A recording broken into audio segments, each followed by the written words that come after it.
এটা হচ্ছে মিষ্টি কুমড়া, এটা হচ্ছে পুঁই শাক, পুঁই শাকের বিচি সহ। এটা আমাকে এক দিদি গ্রাম থেকে আনছে, গ্রাম থেকে এনে দিয়েছে। এখন আমি কড়াইয়ের মধ্যে চিংড়ি মাছ দিলাম,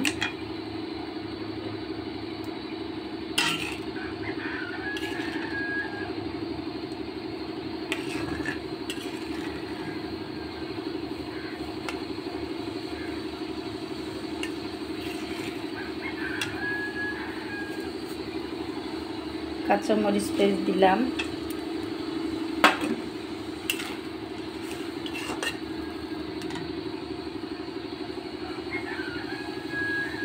হলুদ দিলাম, অল্প মরিচের গুঁড়ো দিলাম,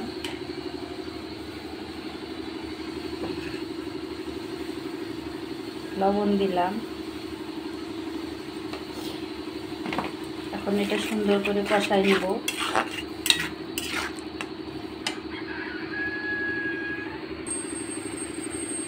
কষানো হয়ে গেছে, এখন আমি এগুলো দিয়ে দেব।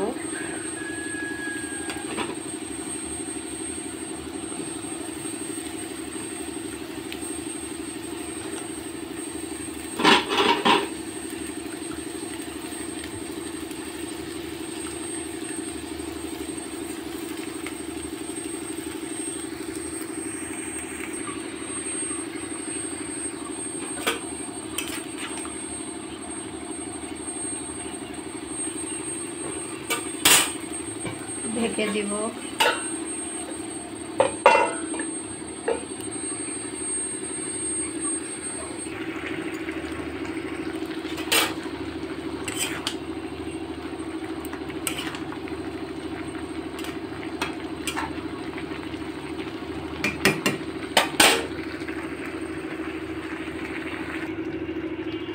হয়ে গেল পুঁই শাক আর মিষ্টি কুমড়া চিংড়ি মাছ দিয়ে তরকারি।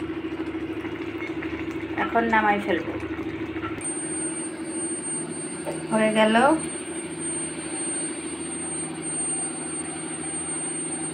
মিষ্টি কুমড়া পুঁই শাক দিয়ে চিংড়ি মাছ দিয়ে তরকারি। আমার ভিডিওটা যদি একটু ভালো লেগে থাকে পাশে থাকবেন, লাইক দেবেন, শেয়ার করবেন, ভালোবাসবেন।